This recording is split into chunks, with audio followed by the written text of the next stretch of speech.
เอาไว้ให้มันเลย ถ่ายไว้ให้อะตอมดูไงอะตอมชอบดูรถไถครับ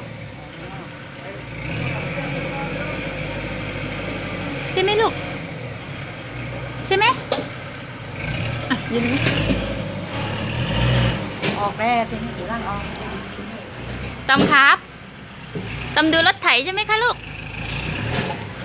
ทันดูรถไถใช่ไหมอะตอมกับมาทันดูรถไถอยู่ครับ ครับผม สวัสดีครับก่อน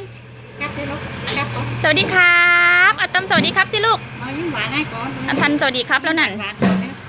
ยิ้มดิลูก ดูรถไถกันอยู่ครับอืม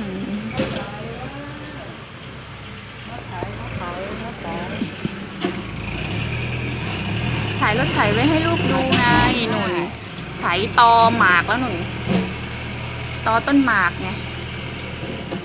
รถไถทันหัวเราะ หวานมากเลยครับ ผมชอบเว้ย รถไถตอต้นหมากแล้วน่ะ อันนั้นปลูกแล้วครับ ป๊าป๊าไม่อยู่เหรอลูก ป้าไปตัดหญ้า ป๊า ป้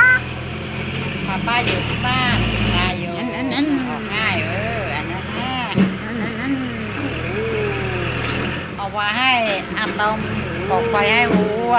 ไถตอต้นหมาก ต่อมาฮะ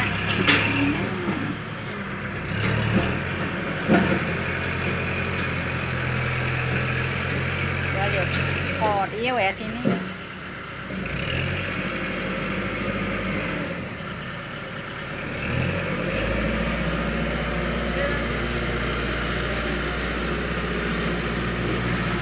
เสร็จแล้วเอามาไถตรงนี้ต่อ